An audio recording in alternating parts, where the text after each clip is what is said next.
శ్రీ గురుభ్యో నమ. హరి ఓం. దంతాంచలేన ధరణీతలమున్నమయ్య పాదాళకేళిషు ధృతాది వరాహలీలం ఉల్లాఘనోత్ఫణ ఫణాధర గీయమాన క్రీడావదానమిభరాజముఖం నమామ. అమరీ కబరీ భార భ్రమరీ ముఖరీకృతం దూరీకరోతు దురితం గౌరీ చరణ పంకజం. ఇందీవరదళ శ్యామం ఇందిరానందకందళం వందారు జన మందారం వందేహం యదునందనం. వాగర్ధావివ సంపృక్తౌ వాగర్ధ ప్రతిపత్తయే జగతః పితరౌ వందే పార్వతీ పరమేశ్వరౌ. ఆపదామపహర్తారం దాతారం సర్వసంపదాం లోకాభిరామం శ్రీరామం భూయో భూయో నమామ్యహం. బుద్ధిర్బలం యశోధైర్యం నిర్భయత్వమరోగత అజాడ్యం వాక్పటుత్వం చ హనుమస్మరణాత్ లభేత్. శ్రీ గురుభ్యో నమః. కిష్కింధాకాండ ప్రారంభంలోనే వాల్మీకి మహర్షి వసంత ఋతు వర్ణన చేస్తున్నాడు. ఋతువర్ణన కోసమే కాదు, కావ్య ప్రయోజనాలని కూడా నెరవేరుస్తుంది. రెండు రకాల ప్రయోజనాలు ఉన్నాయి. కావ్య ప్రయోజనం ఏమిటి? కావ్యంలో జ్యోతమానమైనటువంటి రమ్యమైన అర్థాలు కొన్ని ఆ సందర్భాన్ని బట్టి ఆ ఋతువర్ణనలో చేసే శ్లోకాలు చదివిన పాఠకులకి స్ఫురిస్తాయి. ఆ స్ఫురణ దేనివల్ల కలుగుతుంది? అక్కడున్న పదాల వల్ల కానీ, అక్కడున్న అలంకారం వల్ల కానీ, శ్లోకం మొత్తం వల్ల కానీ, ఒక్కొక్కసారి కవి వాచ్యంగా చెప్పటం వల్ల కానీ, ఇన్ని విధాలుగా అక్కడ ఒక రమణీయమైన అర్థం వ్యంజితం అవుతుంది. అది రామాయణ కథకి చాలా భూషణంగా విరాజిల్లుతుంది. అది వాల్మీకి యొక్క రచనా సౌందర్యం. ఇప్పుడు వసంత ఋతువుని వర్ణిస్తూ అంటున్నాడు, పశ్య రూపాణి సౌమిత్రే వనానాం పుష్పశాలినాం సృజతాం పుష్పవర్షాణి తోయం తోయముచామివ. సౌమిత్రే పశ్య, చూడువయ్యా. ఏం చూడాలయ్యా అంటే రూపాణి, ఆ రూపాలు చూడు, ఆకారాలు చూడు. దేని గురించినటువంటి రూపాలు అవి? వేరి యొక్క రూపాలు? పుష్పశాలినాం వనానాం రూపాణి, పుష్పాలతో నిండి పూర్తిగా విరగబూసినటువంటి పుష్పాలు కలిగిన వనముల యొక్క రూపాన్ని, వివిధ ఆకృతులు చూడు. ఒకే వనంలో అనేక రకాల ఆకృతులు కనిపిస్తున్నాయి. ఎందువల్ల? ఆ వృక్షాలన్నీ పుష్పాలు కలిగి ఉండటం వల్ల. అవి ఏం చేస్తున్నాయి? పుష్పాల్ని వర్షించేస్తున్నాయి. ఇంకా ఒక పుష్పం తర్వాత ఒక పుష్పం. సాధారణంగా పుష్పాలు కొన్నే మామూలుగా ఎన్ని పూయాలో అన్నీ పూస్తాయి. తర్వాత అవి కోసేస్తే ఏముండవు, మళ్ళీ అది పుష్పించే సమయం వస్తేనే కానీ పుష్పించదు. ఇక్కడ వనం ఇవి అలా కాదు, నిరంతరం పుష్పాల వర్షం. ఇది ఎలా ఉంది అంటే మేఘం వర్షించినట్లే ఈ వృక్షాలన్నీ పుష్పాల్ని వర్షిస్తున్నాయి. ఇది వనశోభని వర్ణిస్తున్నాడు వాల్మీకి మహర్షి. పశ్య రూపాణి సౌమిత్రే వనానాం పుష్పశాలినాం సృజతాం పుష్పవర్షాణి తోయం తోయముచామివ. మేఘాలు, తోయముక్ అంటే మేఘం. మేఘాలు ఏ విధంగా? ఇక్కడ మేఘంతో పోలికని తీసుకొచ్చి చెప్పాడు. సరే.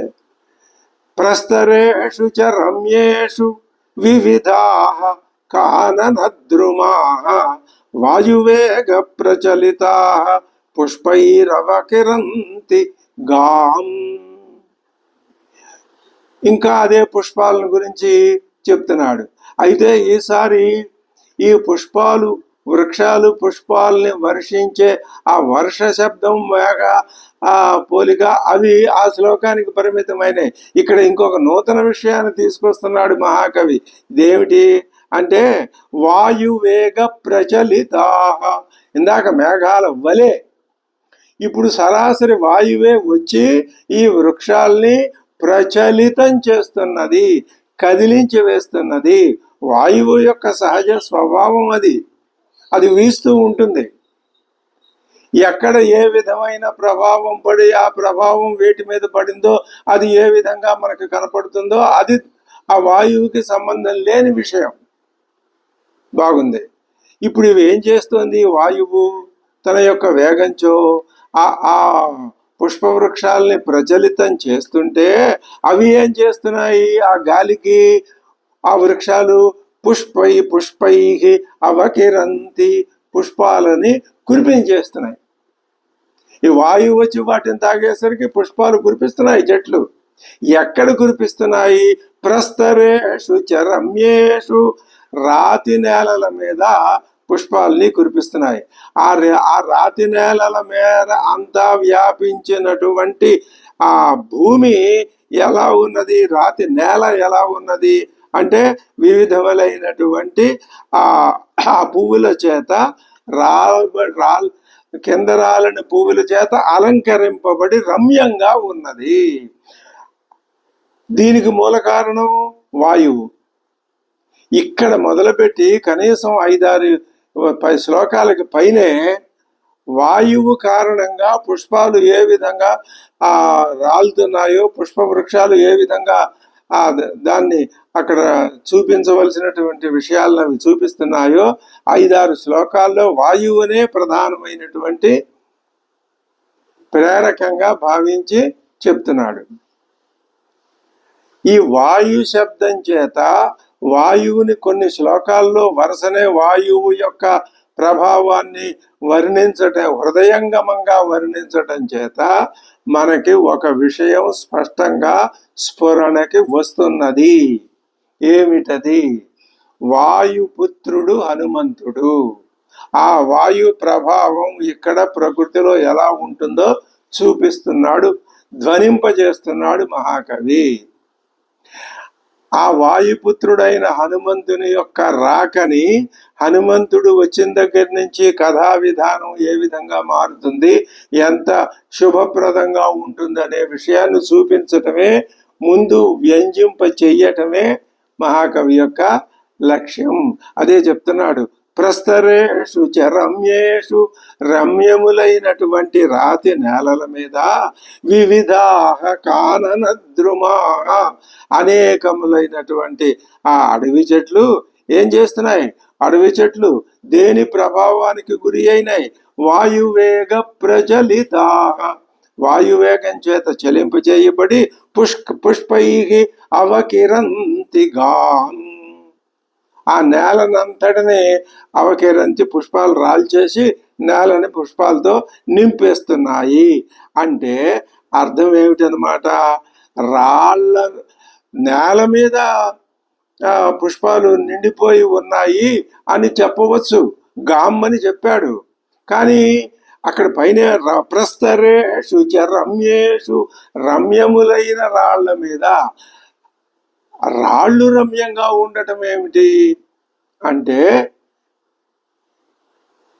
ఇందులో భావిస్తే భౌతికమైన ఆ రాళ్ళు కొంచెం గట్టిగా ఉంటాయి. భౌతికమైన గుణాల చేత ఆవరింపబడినటువంటి భక్తుని యొక్క ఆ పూర్వజన్మ వాసన వలన కలిగినటువంటి పరమాత్మ స్మరణ, పరమాత్మ భావన, మరి అలాగే తాత్విక చింతన, మోక్ష చింతన అనే భావాలు కలిగిన సహజమైన రాతితో పోల్చడం వలన ఈ 2 భావాలు మనకి స్ఫురిస్తున్నాయి అని పెద్దలు చెప్తున్నారు.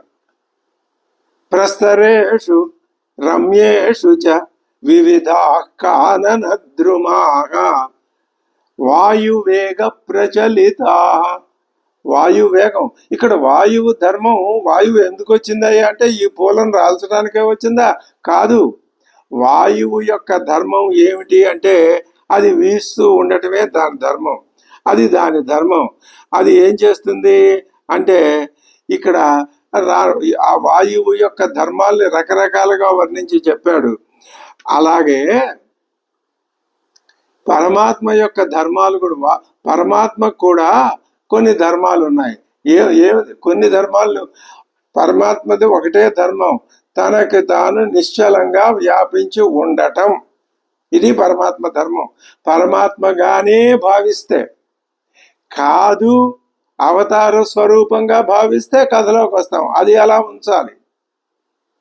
ఇక్కడ వాయువేగ ప్రచలిత అనే మాట వల్ల వాయువు యొక్క ధర్మము సూచింపబడటం వల్ల పరమాత్మ ధర్మం కూడా సూచించబడినట్లయినది. నిజానికి ఈ వాయువు వేసటానికి కారణం పరమాత్మే. ఎందుకని? పరమాత్మే వాయువుని సృష్టించాడు. ఆ వాయువు ఆకాశాద్వాయు, ఆకాశం నుంచి వాయువు వచ్చింది. ఎవరు కారణం? పరమాత్మే కారణం. మరి ఆ పరమాత్మ ధర్మం ఏమిటి? ఆయన సృష్టించాడా? లేదు. సృష్టించాడని మనం అనుకుంటున్నాం. సృష్టించిన వాని వలే ఉన్నాడు.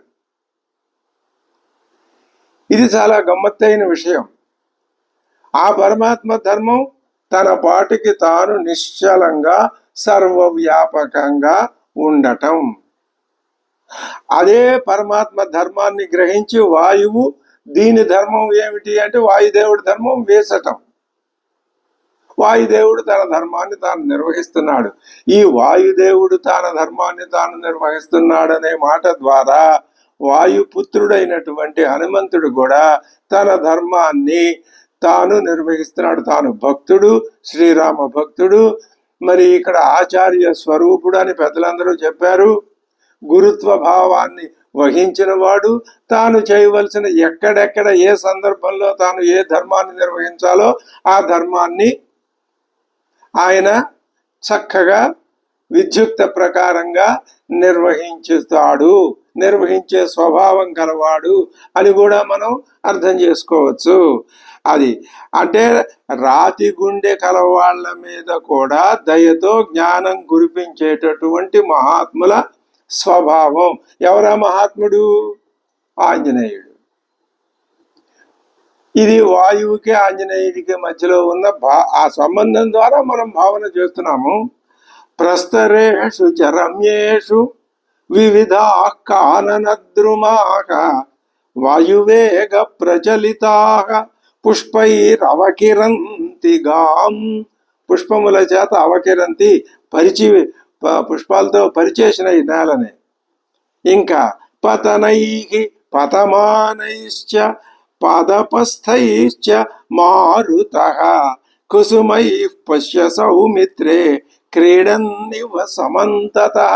ఇక్కడ మరొక వాయువు యొక్క విలాసాన్ని, ఇందాక చెట్లను ఊరికినే అలా కదిలించాడు వాయువు, ఇప్పుడు అలా కాదు. ఆ చెట్లని కదిలించటం ఆయనకు ఒక క్రీడలాగా ఉందంటున్నాడు. ఇది ఇందాకటి భావాన్ని ముందుకు తీసుకెళ్ళటం. ఇది అత్యద్భుతమైన భావం, మహోన్నతమైన భావం, ఒక క్రీడలాగా ఉన్నది. హనుమంతుడికి కూడా సముద్ర లంఘనం ఒక క్రీడ.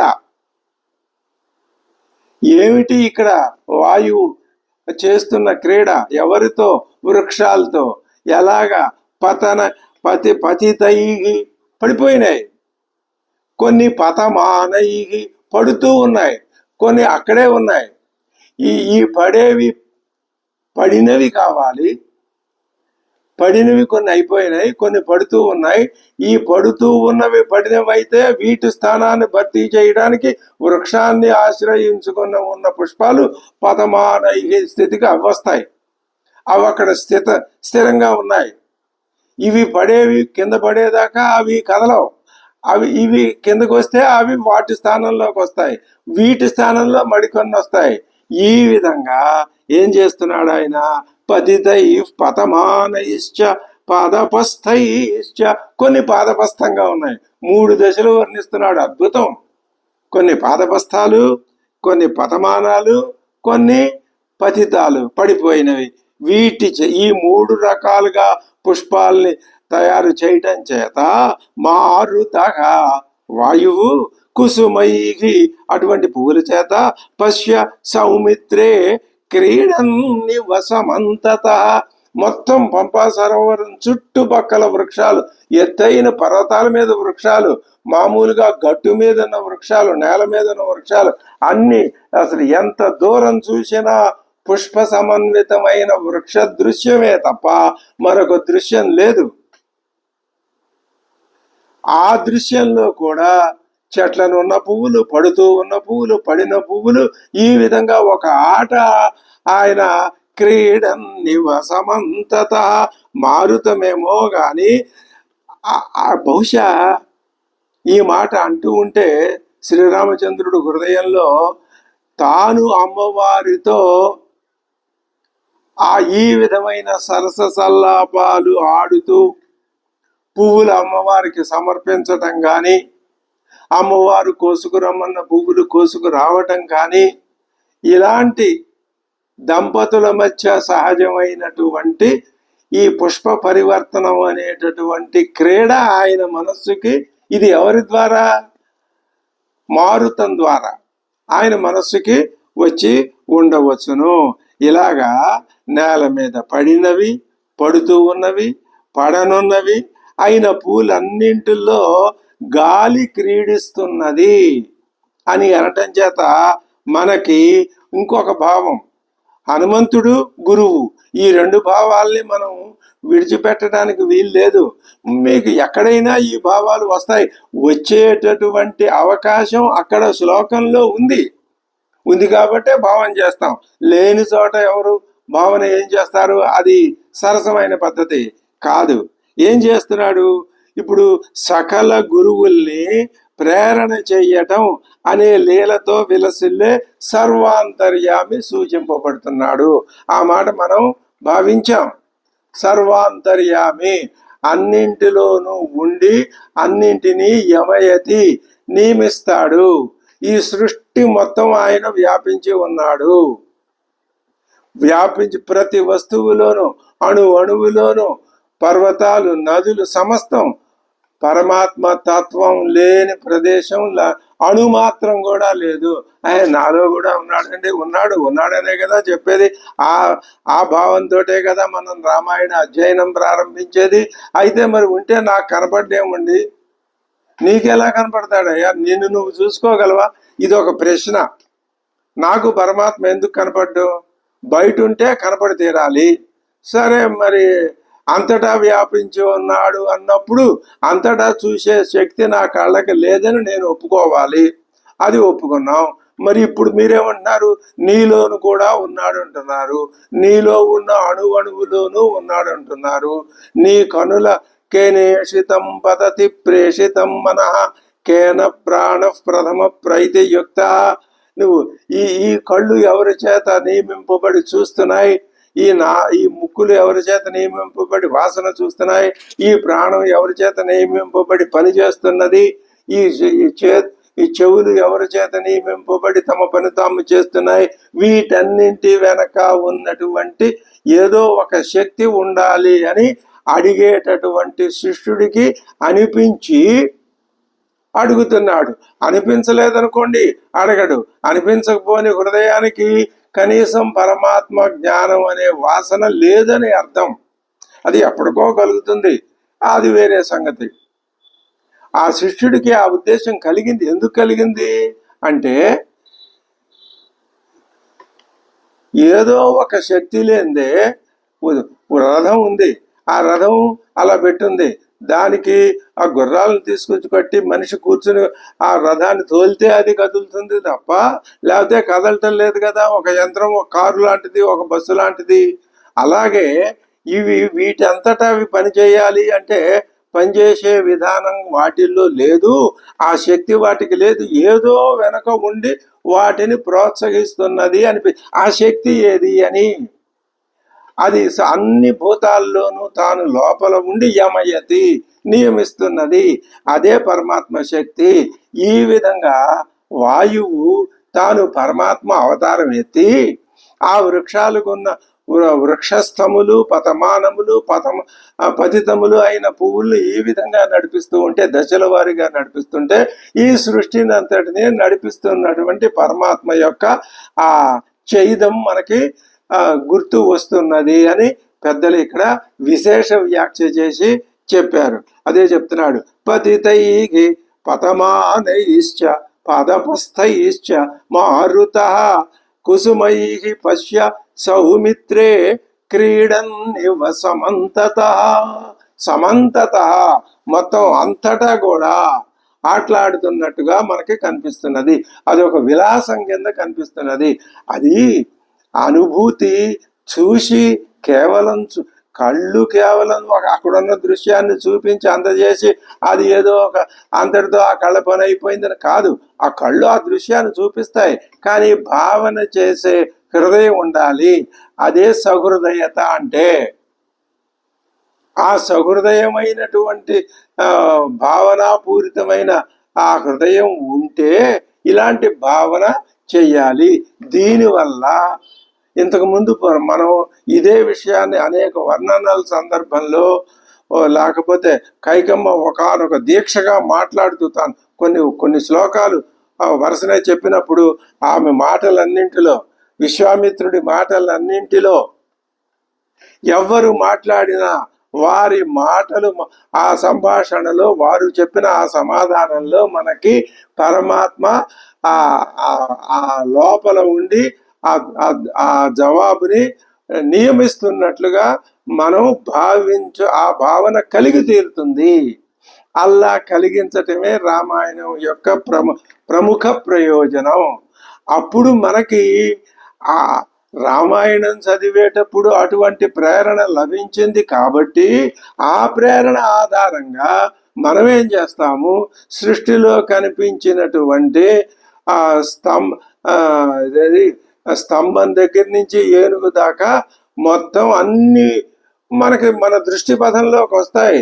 మన దృష్టి పథంలోకి వచ్చిన ప్రతి చిన్న వస్తువు, పెద్ద వస్తువులో కూడా ఆ పరమాత్మ తత్వాన్ని మనం చూడగలుగుతాము. దీన్నే ఈశావాస్యోపనిషత్తు ఎంత అందంగా ఎంత చక్కగా చెప్పిందో చూడండి. ఏం చెప్పింది?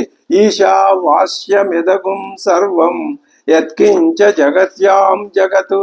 మీరు పని చేయండి అయ్యా, ఈ జగత్తునంతటిని ఈశా వాస్యం, ఈశ్వరుడనే భావన చేత కప్పివేయండి. అదే ఇక్కడ చెప్పేది. ఇది ఉపనిషత్తుకి, ఈశావాస్యోపనిషత్తుకి సరి అయినటువంటి ఇక్కడ కథా ప్రస్తావన అన్నమాట. వాయువు ఈ విధమైనటువంటి క్రీడ ఆడుతున్నది అంటే మీకు ఆ క్రీడ కనపడాలి అంటే, అదే విధంగా పరమాత్మ కూడా ఈ సృష్టితో ఈ విధమైన క్రీడాసక్తుడై ఉన్నాడు.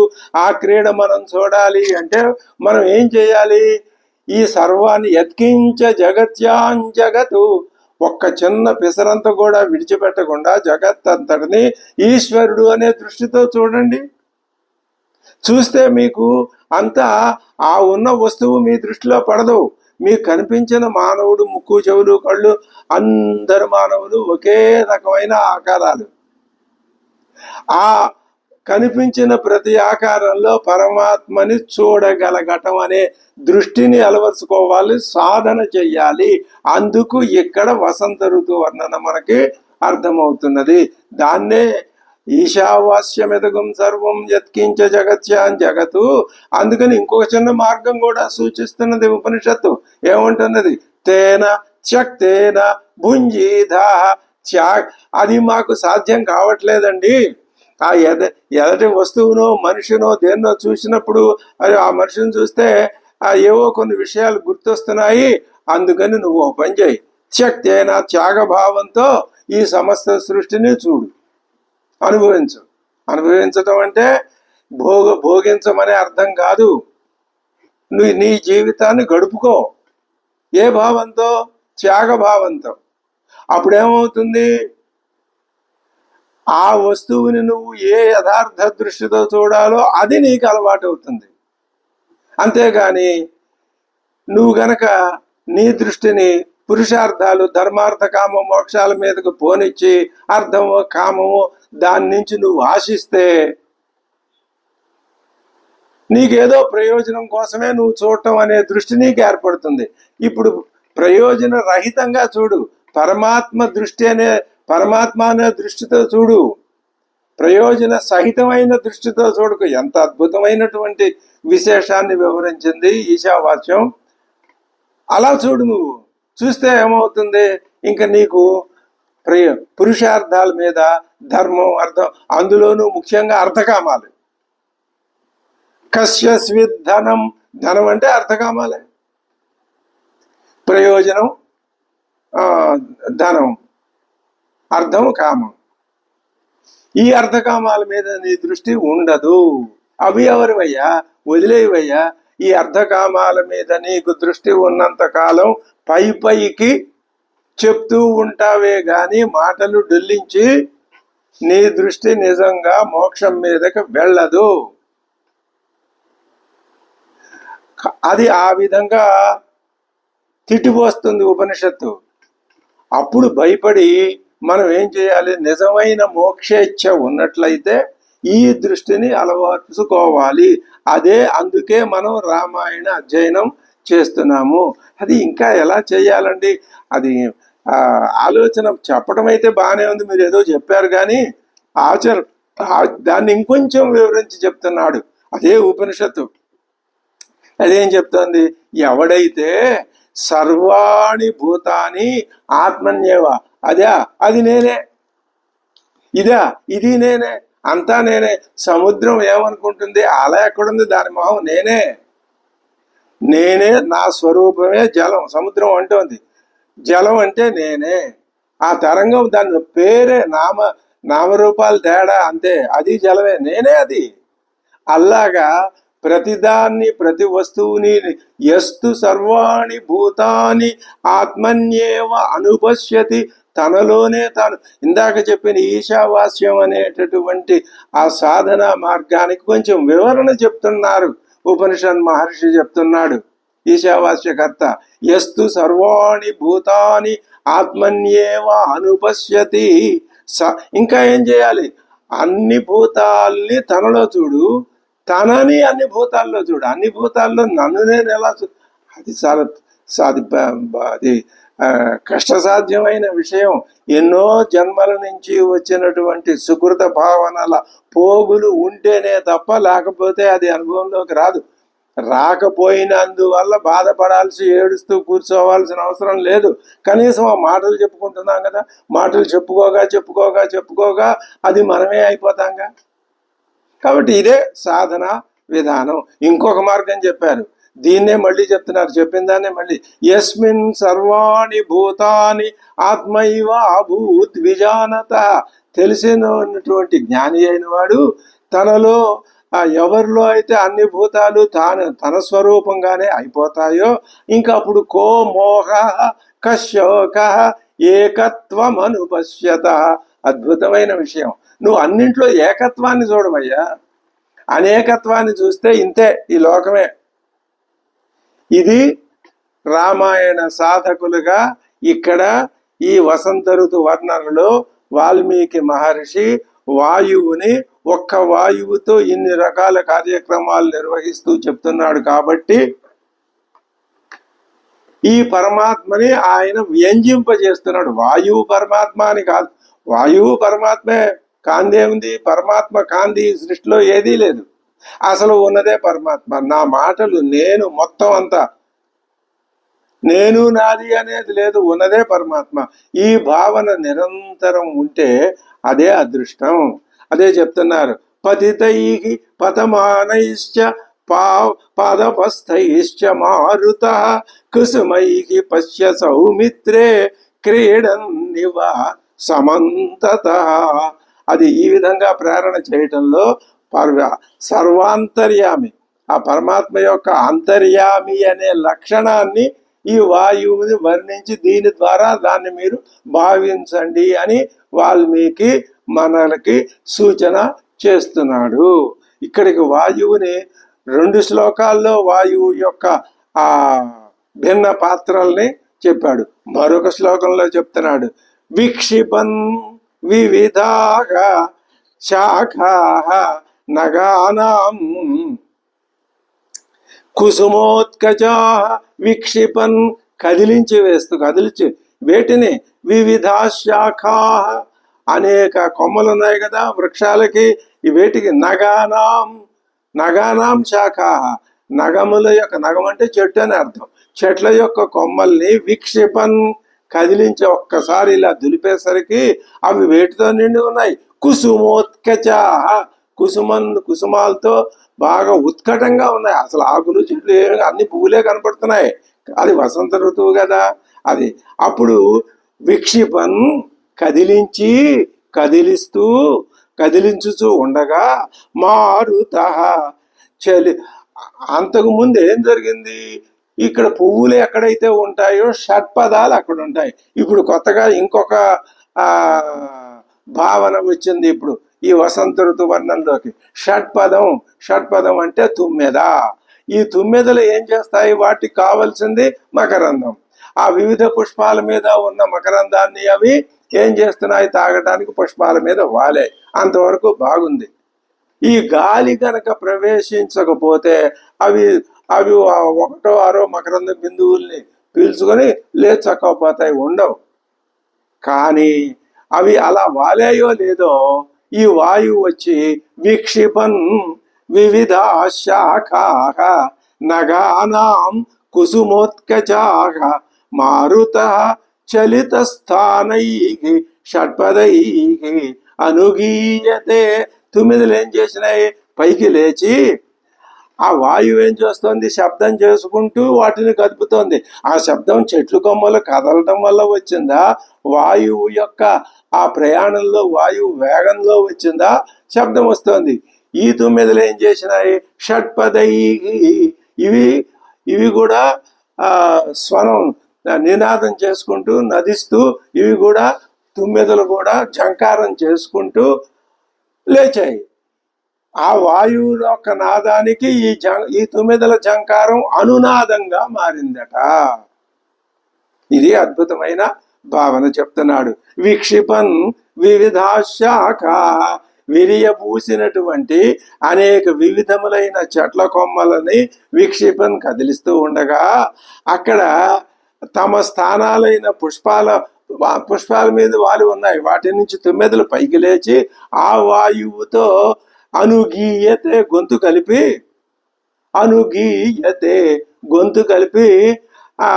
అవి గొంతు కలిపినట్లుగా ఈ రెండింటి యొక్క ధ్వని చక్కటి కమ్మనైనటువంటి శ్రవణపేయమైన సామగానంలాగా వినపడుతున్నది.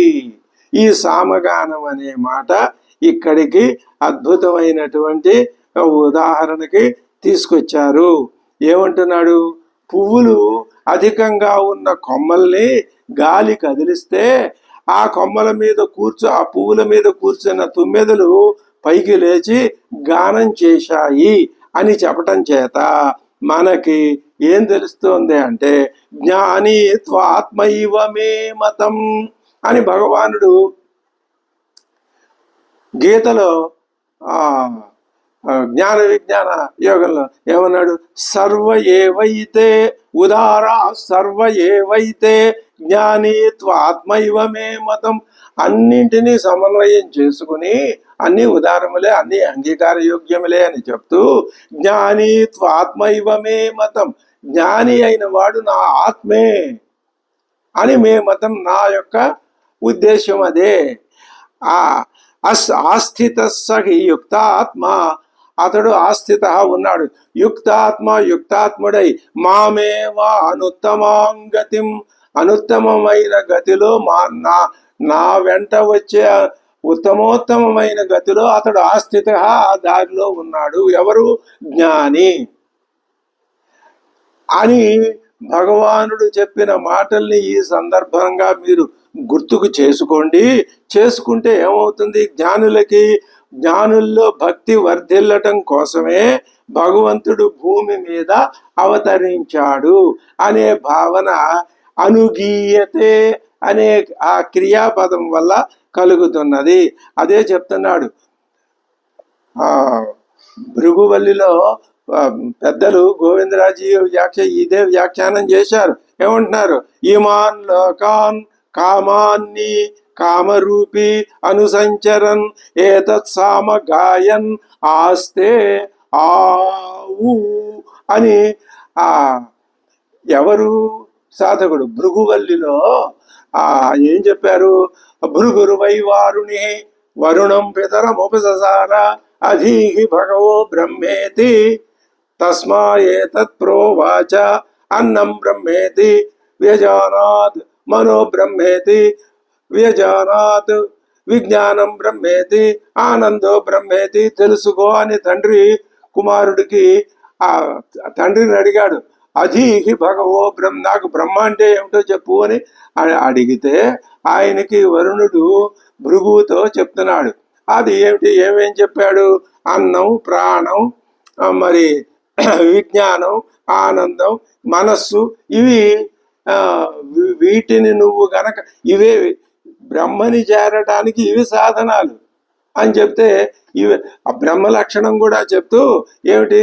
ఇది సరిపోతే యతో వా ఇమాని భూతాని జాయంతే ఏన జాతాని జీవంతి యత్రయంతి అభిసంవిశంతి, దేని నుంచి అయితే ప్రాణులు పుడుతున్నాయో, ఏన జాతాని జీవంతి, దేని చేత అయితే పుట్టిన ప్రాణులన్నీ జీవిస్తున్నాయో, యత్రయంతి, దేనిలో ఈ పుట్టినటువంటి జీవులన్నీ అంత్యకాలం సమీపించినప్పుడు దేనిలోకి ప్రయంతి వెళ్ళిపోతున్నాయో అదే బ్రహ్మాన్ని నువ్వు తెలుసుకో అని చెప్తే, బ్రహ్మను తెలుసుకునే సాధనాలు చెప్తే ఇవి తెలుసుకొని సాధకుడు మొదటి దశలో ఏం చేస్తున్నాడు అంటే అన్నం బ్రహ్మాని, ప్రాణం బ్రహ్మాని, మనో బ్రహ్మాని, విజ్ఞానం బ్రహ్మాని, ఆనందం బ్రహ్మాని తెలుసుకుని ఆ బ్రహ్మవేత్త అయిన వాడు మరణించిన పిదప ఏం చేస్తున్నాడు? ఇమాన్ లోకాన్, ఈ లోకాలన్నింటిలోనూ కామ అన్ని, అన్నం బ్రహ్మేతి అన్నాడు కదా, కోరిన అన్నాన్ని పొందుతూ, కామ రూపి కోరిన రూపాన్ని పొందుతూ, అనుసంచరన్ తిరుగుతూ ఉంటాడు. తిరుగుతూ అంటే బ్రహ్మని తెలుసుకునే విధానంలో అతడు తెలుసుకుంటూ తిరుగుతూ ఆ పద్ధతిలో ఉంటాడు. అది ఏతత్ సామ గాయన్, ఈ సామ మంత్రాన్ని గాయన్ పాడుతూ తిరుగుతూ ఉంటాడు అని అక్కడ భృగువల్లి చెప్పినటువంటి ఆ మంత్రార్థాన్ని ఇక్కడ వాల్మీకి మహర్షి మనకి ధ్వనింపజేస్తున్నాడు. దేనివల్ల? షట్పదైర్ అనుగీయతే, ఈ షట్పదములు అనుగీయమానంగా ధ్వనించటం అన్నది దేనిని స్ఫురణకు తెస్తున్నది అంటే ఈ కామాన్నులు కామరూపులైనటువంటి సాధకులు ఈ విధంగా అన్ని వాటిలోనూ తిరుగుతూ ఈ విధంగా వాళ్ళు ఆ సామ మంత్రాన్ని ఆనందంగా భజిస్తున్నారు. చివరికి ఈ భావాలన్నీ విడిచిపెట్టి ఉపనిషత్తు ఏం చెబుతుంది అంటే పరమాత్మ స్వభావాల్లో వాళ్ళు లీనమైపోతారు. అదే పరమార్థం, అదే చివరి దశ అని అది చెప్తుంది. కాబట్టి ఇక్కడ ఆ అర్థాన్ని స్పష్టంగా మనకి చూస్తున్నాడు. అంటే బ్రహ్మవేత్త అయిన వాడు మరణించిన పిదప ఈ అన్నమయాత్మని, ప్రాణమయాత్మని, మనోమయాత్మని, విజ్ఞానమయాత్మని, ఆనందమయాత్మని క్రమంగా పొందుతూ ఒక్కొక్క దాంట్లోంచి ఒక్కొక్క దాంట్లో, ఇది మాటలు చెప్పినంత తేలికైన విషయం కాదు ఆధ్యాత్మిక సాధన అంటే. మాటలు చెప్పటం ఏముంది, ఊరిని అదే పనిగా 4 సార్లు చదువుకుంటే అది బుర్రకు గుర్తుంటుంది, చెప్పేయచ్చు. కానీ అనుభవపూర్వకంగా చెప్పాలి. చెప్పేటప్పుడు తెలుసుకునేటప్పుడు కూడా అనుభవాన్ని జోడించి తెలుసుకోవాల్సి ఉంటుంది. అయితే అందులో అనుభవం ఎంత ఉన్నది అనేది ఎవరికి వాళ్ళు అనుభవైక వేద్యంగా ఆత్మ పరీక్ష చేసుకోవలసిందే. అంతేగాని ఇందులో మాయ, మోసం, కపట నాటకాలు లాంటి వాటికి అవకాశం ఉండదు. కాబట్టి వారు ఏం చేస్తున్నాడు? అలా పొందుతూ కోరిన అన్నాన్ని రూపాన్ని కలవాడై సామగానం చేస్తూ ఆనంద రూపుడై విహరిస్తూ ఉంటాడు అనే ధ్వని ఈ శ్లోకం మొత్తం భావాన్ని, అది కూడా ప్రధాన కారణం ఎవరు? వాయువు. అదే చెప్తున్నాడు. ఇది 3వ విధానం మూడో రకంగా భావిస్తున్నాడు. మూడో శ్లోకంలో వీక్షిపన్ వివిధ శాఖా నగానాం కుసుమోత్కచా మారుతశ్చలితస్థానై షట్పదైరనుగీయతే అన్నాడు. మత్త కోకిల సన్నాదై నర్తయన్నివ పాదపాన్ శైలకందర నిష్క్రాంత ప్రగీత ఇవ చానిల. అనిలం యొక్క ఒక్కొక్క అది మారుతము, అనిలము, వాయువు ఇవన్నీ గాలికి పేర్లు కదా. ఇప్పుడు ఒక్కొక్క సందర్భంలో వాయువుని తీసుకుని అక్కడ ఆ వాయువు వల్ల జరిగినటువంటి ఆ పుష్ప కింద పడటం అనే దాన్ని నిరూపించి చెప్తున్నాడు. ఇప్పుడు ఇక్కడేం చెప్తున్నాడు అంటే, కొండ గుహల నుంచి వాయువు గుహలోకి వెళ్ళి మళ్ళీ బయటకు వస్తుంది, అక్కడ ఉండిపోదు. కొండ గుహ లోపలికి వెళ్ళటం, బయటికి రావటం, ఇదే వేణునాదం. కొండ గుహలో నుంచి వెళ్ళి లోపలికి వెళ్ళి బయటికి వస్తున్న వాయువు ఏం చేస్తున్నది అంటే, అక్కడ ఆ వృక్షాల మీద పూసుకో మత్త కోకిల సన్నాదై మత్తెక్కినటువంటి కోయిలల యొక్క మధుర ధ్వనులతో ఆ వృక్షాలు ఏం చేస్తున్నాయి? నాట్యం చేస్తున్నాయి. ఆ నాట్యం చేయించేదెవరు? వాయువు. వాయువు ప్రచలనం వల్లే వృక్షాలు అటు ఇటు చక్కగా లయబద్ధంగా ఊగుతున్నాయి. అది లయబద్ధంగా ఊగటం ఎలా ఉన్నది? ఒక నర్తకీమణి నాట్యం చేసిన విధంగా ఉన్నది. ఇదే అద్భుతమైనటువంటి భావన. మత్త కోకిల సన్నాదై నర్తయన్నివ నాట్యము చేయింపజేస్తూ, నాట్యం చేసేటట్లు చేస్తూ వేటిని? పాదపాన్ వృక్షాల్ని. ఎవరు? శైల కందర నిష్క్రాంత ప్రగీత ఇవచ అనల అనిల ప్రగీత ఇవ. తాను కూడా పాట పాడటానికి మొదలు పెట్టినదిలాగా ఉన్నది. వేటితో పాటు? మత కోకిలలతో పాటు. మత కోకిలలు అవి కూస్తున్నాయి, వాటి ధర్మం అది, అవి కూస్తూనే ఉంటాయి. అవి కూస్తూ ఉంటే ఈ వృక్షాలు కూడా ఆ మధురమైన నాదాన్ని వింటున్నాయి. వింటూ పువ్వుల్ని కింద రాలుస్తున్నాయి. దీనికి కారకుడు ఎవరు? వాయువు. వాయువు నర్తయన్నివ వృక్షాలని నర్తింపజేస్తూ ఈ మత్త కోకిల యొక్క స్వనాన్ని వింటూ రెండు పనులు చేస్తోంది వాయువు. ఒకటి వృక్షాలని చలింపు చేయటం, రెండు మత్త కోకిలని చూస్తూ వాటి యొక్క నాదంతో తాను కూడా అనునాదం, ఆ నాదంతో పాటు తను కూడా కలిపి ఇద్దరు సంగీత పాఠకులు ఒకే గొంతుతో పాడినట్లుగా దాంతో గొంతు కలపడానికి ప్రయత్నం చేస్తున్నది. ఇది దేనికి? ఇది అద్భుతమైన భావన.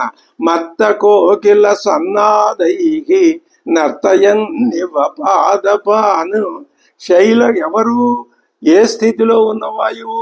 శైల కందర నిష్క్రాంత పర్వత గుహల లోపలికి వెళ్ళి బయటికి వస్తున్నటువంటి వాయువు ప్రగీత ఇవ ఆ గీతాన్ని తాను కూడా పాట పాడటానికి ప్రారంభిస్తున్నదేమి తాను కూడా పాట పాడుతున్నది. నాదమేది? అదిగో బయటకు వచ్చే వాయువు యొక్క ధ్వనే. అంటే ఇది ఇప్పుడు ఏం చేస్తోంది? వృక్షాలని ఆడించటం కోసం కోకిల ధ్వని చేస్తూ వాయువు గుహ నుండి వెలువడటం, ఆ మాట చెప్పటం చేత ఇది ఎలా ఉంది అంటే, పెద్దలు ఇక్కడ ఒక అద్భుతమైన రమ్యమైన భావనని ధ్వనిస్తున్నది ఇక్కడ అని చెప్తున్నారు. అది ఏం భావన? వేదములను ప్రవర్తింపచేయుట ద్వారా జనులకు భక్తిని కలిగించటానికి భగవంతుడు వైకుంఠం నుంచి అవతరించాడు అనే భావం. గుహలోకి వెళ్ళి బయటికి వస్తున్నటువంటి వాయువు భగవంతుని అవతారంలాగా, వేద ధ్వనులు చేస్తున్నది కోకిలలు. వేదములను ప్రవర్తింప చేయటం ద్వారా జనులకు భక్తిని నేర్పటం అనేటటువంటి ఒకానొక క్రియలో లీనమైపోయినటువంటి పరమాత్మ. అది ఎలా ఉంది? తాను వైకుంఠం నుంచి భూమి మీదకు వచ్చి ఈ కార్యక్రమం నిర్వహించడానికి వచ్చాడు అనే ఒకానొక అందమైన రమ్యమైన ఆలోచన వీచిక మనస్సుకి తోస్తున్నది అని పెద్దలు చెప్పారు. ఇట్లా ప్రతి శ్లోకంలో కూడా ఏదో ఒక ధ్వని వచ్చేటట్లుగా వాల్మీకి సాభిప్రాయంగా రాయటం ఇది సామాన్య విషయం కాదు. కేవలం వసంత వర్ణన మాత్రమే కాదు. మనం అందుకనే మనం రామాయణాన్ని అధ్యయనం చేస్తున్నాం. ఏమని పేరు పెట్టుకున్నాం? రామాయణం అన్ని విషయాల్లోనూ మనకి మార్గాన్ని చూపిస్తున్నది. మార్గాన్ని చూపిస్తారు. ఎవరైనా సరే సామర్థ్యం ఉన్న గురువు మార్గాన్ని చూపించగలడు. కానీ శిష్యుడికి ఆ యోగ్యత ఉండాలి కదా.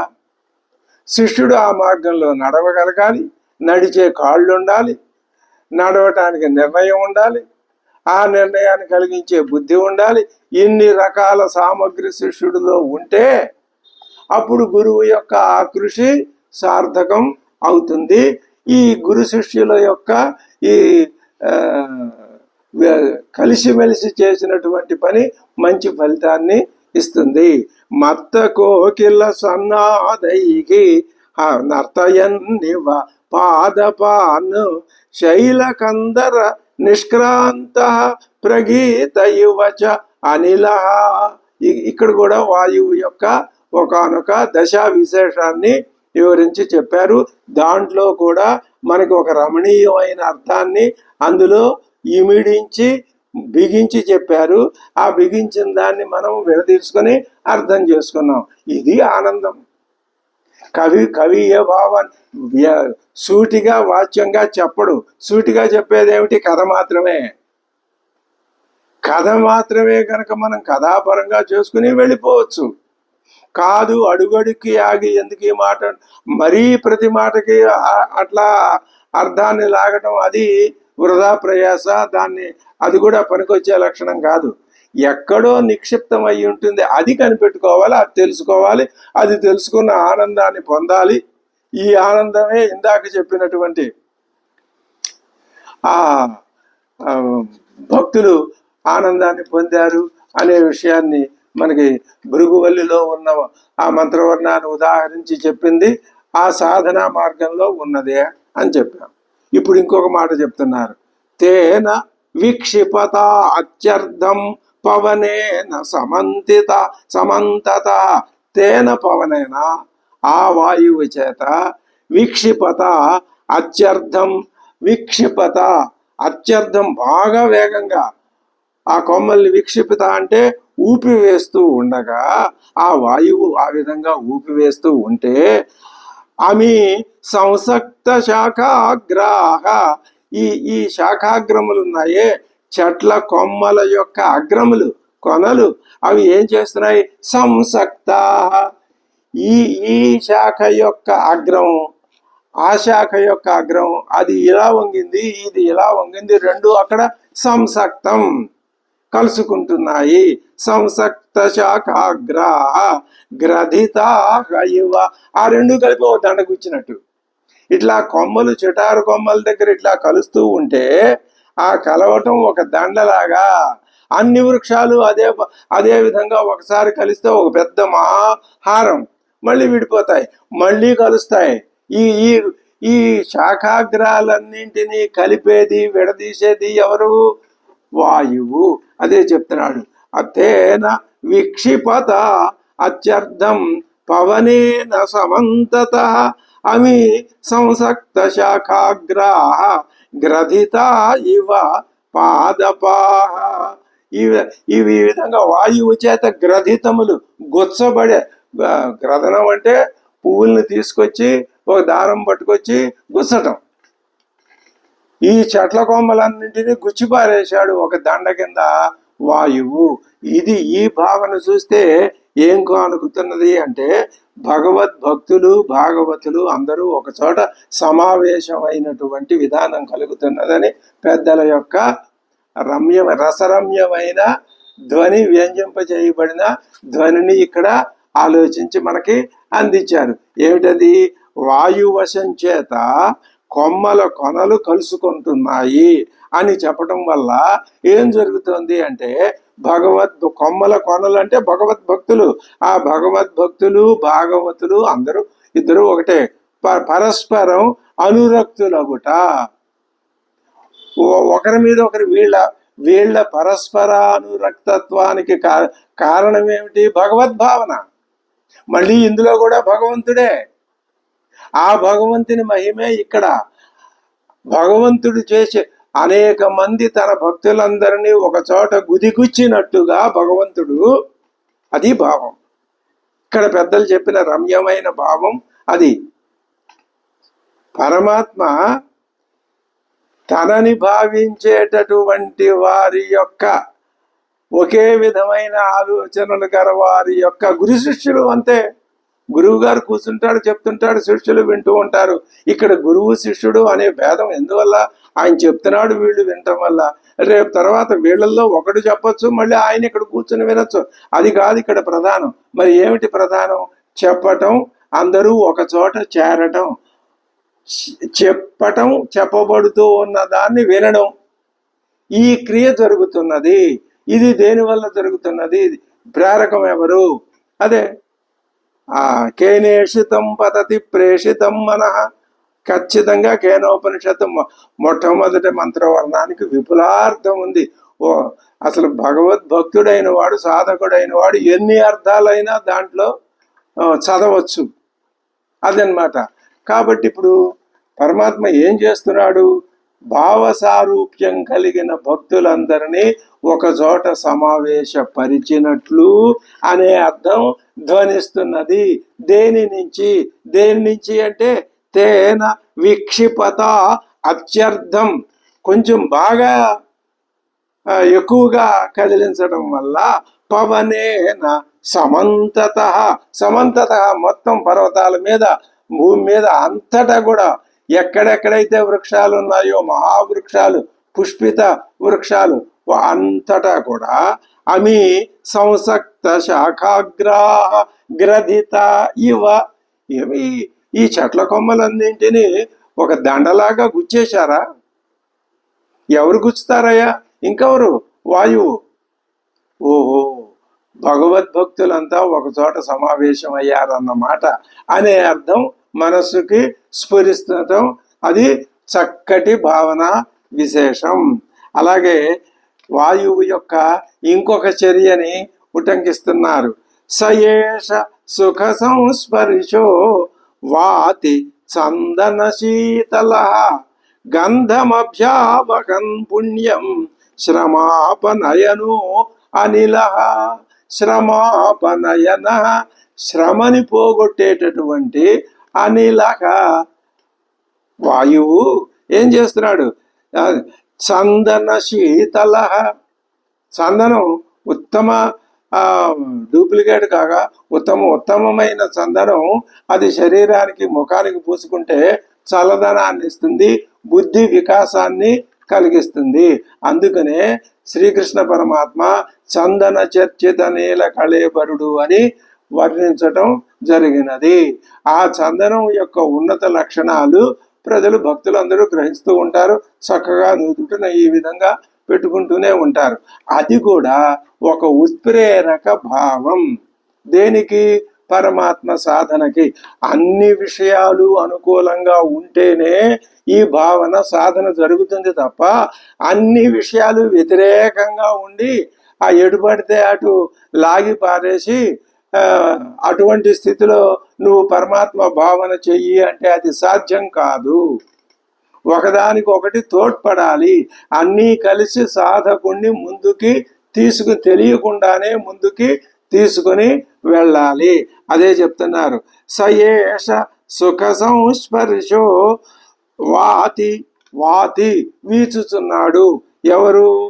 ఆ వాయువు. ఎలాగా? చందన మనోహరమైనటువంటి సుగంధాన్ని అభ్యావహన్ తీసుకుని వస్తూ. దేన్ని తీసుకొస్తున్నాడు? తాను ఆ వీచేటప్పుడు తీసుకొస్తున్నాడు. ఏం తీసుకొస్తున్నాడు? చక్కటి సుగంధాన్ని. ఎటువంటి సుగంధం? చందన శీతలం.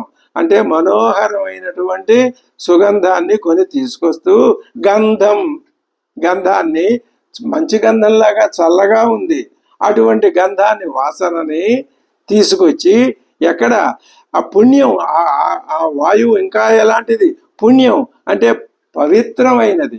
ఇక్కడ అపవిత్రమైన అనే భావన కాదు, ఈ పవిత్రం అనే భావన నుంచి అనేక రకాలైన ఆచారాలు, ఉత్తమోత్తమైన ఆచారాలు ఇవన్నీ మనకి లోకంలో సిద్ధించి ఉన్నాయి, ఆచరింపబడేది ఆచారం, అటువంటివన్నీ ఉన్నాయి.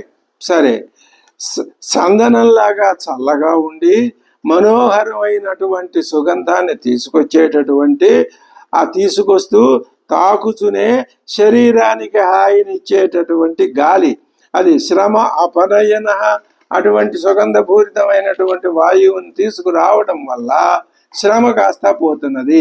ఏమి శ్రమ ఉన్నది ఇక్కడ అంటే శరీర నిర్వహణమే శ్రమ అని చెప్పుకోవాలి, అంతే తప్ప వేరే శ్రమ ఇంకొక అర్థం కూడా చెప్పుకోవచ్చు. ఏమి అంటే ఈ ఈ పరమాత్మ సాధనకి వ్యతిరేకించేటటువంటి అననుకూలమైన లక్షణాలు ఏవైనా ఉంటే వాటిని పోగొడుతూ అని కూడా భావన చెప్పుకోవచ్చు. వాయువు సుఖస్పర్శ కలది, పుణ్యగంధాన్ని మోస్తున్నది, శ్రమ తొలగిస్తున్నది అనటం చేత ఏమర్థం ధ్వనిస్తున్నది? సర్వగంధ సర్వరస, అన్ని సుగంధాలు అన్ని రుచులు కలవాడు ఎవరు? పరమాత్మ అని ఆ నామాల్లో ఉన్న సర్వగంధ సర్వరస అని చెప్పబడినట్లు భగవంతుడు భక్తులకి సన్నిహితుడై ఉంటాడు. ఇది దేనివల్ల, ఎవరి యొక్క ఈ క్రియా దక్షత వల్ల మనకు తెలుస్తున్నది? వాయువు యొక్క క్రియా దక్షత. ఆ వాయువు ఏమీ లేదు, అది తాను వీస్తున్నాడు, ఒక్కటే పని చేస్తున్నాడు, ఆయనకు ఇంకో పని తెలియదు, ఇంకొక ధర్మం లేదు, వీచటమే పని. ఆ వీచడం వల్ల ఎక్కడ ఏ విధమైనటువంటి ఫలితం కలుగుతోంది, ఆ క్రియ జరుగుతోంది, ఆ క్రియ వల్ల ఏ విధమైన ఫలితం వస్తున్నది అనే విషయాన్ని కవి వర్ణించి అద్భుతంగా అనేక సందర్భాల్లో వర్ణించి చెప్తున్నాడు. సయేష సుఖ సంస్పర్శో వాతి చందన శీతల గంధమభ్యావగన్ పుణ్యం శ్రమాపనయను అనిలః అమి వన నిక్షిప్తా వినదంతీవ పాదపాక షట్పదైరనుకూజంతో వనేషు మధుగంధిషు. వనములన్నీ ఎలా ఉన్నాయి? మధుగంధం, తేనె కూడా మంచి సువాసన వెదజల్లుతూ ఉంటుందట. అటువంటి తేనె వాసనలు గుబాళించే వనాల్లో వాయువు చేత ఊపబడిన వృక్షాలు, వన నిక్షిప్తాక పవన నిక్షిప్తా పాదపాహ, పవనము చేత వాయువు చేత కదిలించబడినటువంటి వృక్షములు ఏం చేస్తున్నాయి? షట్పదైకి అనుకూజంత, ఇందాక షట్పదాలు పూల మీద వాళ్ళని అవి శబ్దం చేసుకుంటూ పైకి లేచినాయి, అక్కడ ఆ ధ్వనిని వర్ణించాడు. ఇప్పుడు ఈ షట్పదైకి అనుకూజంత, షట్పదముల యొక్క జంకారములతో కూడి ధ్వని చేస్తున్నది ఎవరు? వాయువు. ఎప్పుడు, ఏ సమయంలో? ఈ వృక్షములు చేస్తున్నాయి. ఇప్పుడు అది చెప్పాడు. అమి పవన, ఇది కర్తృపదం, అమి పవన నిక్షిప్తాక వినదంతి పాదపా, తాను ధ్వని చేయట్లేదు వాయువు, పాదపముల చేత ధ్వని చేయిస్తున్నది. అంటే చెట్టు కదలటం వల్ల ఆ సన్నటి శబ్దం వస్తుంది. అన్ని చెట్లు కదిలితే ఆ సన్న శబ్దమే ఎక్కువ అవుతుంది. అవి ఏం చేస్తున్నాయి? అది ఎందుకు చేస్తున్నాయి? అవి ఆ వృక్షాలు ఆ శబ్దాన్ని ఎందుకు చేస్తున్నాయి అంటే, ఇదిగో అక్కడ ఉన్నాయి కదా షట్పదాలు, మీరేనా కూసేది, మేము కుయ్యగలం అనేటటువంటి ఒకనొక భావనని కల్పిస్తూ అవి కూస్తున్నాయి. అదే చెప్తున్నాడు, అమి పవన నిక్షిప్తాక వినదంతీవ పావక పాదపాక షట్పదైరనుకూలంతో వనేషు మధుగంధిషు. ఈ విధంగా ఊగుతున్న చెట్లే నదిస్తూ ఉన్నట్లుగా ఉన్నాయి అని చెప్తున్నాడు. వాయువుచే చెట్లు ఊగటం, తుమ్మెదలు ఝంకారం చేయటం ఇది సహజమైన ధర్మం. దాన్ని ఈ విధంగా ఉత్ప్రేక్షించాడు కవి ఈ శ్లోకంలో. అమి పవన నిక్షిప్తాగా వినదంతీవ పాదపాక షట్పదైరనుకూజంతగా పవనేషు మధుగంధిషు. ఈ విధంగా ఇప్పటికీ వాయువు యొక్క 7 క్రియాకలాపాల్ని అద్భుతంగా ఊహించాడు ఆ వాల్మీకి మహర్షి. ఇంకా 1-2 భావనలు చూశాడు. అవి ఎలా ఉంటాయో మనం తర్వాత కార్యక్రమంలో తెలుసుకుందాం. అంతవరకు స్వస్తి.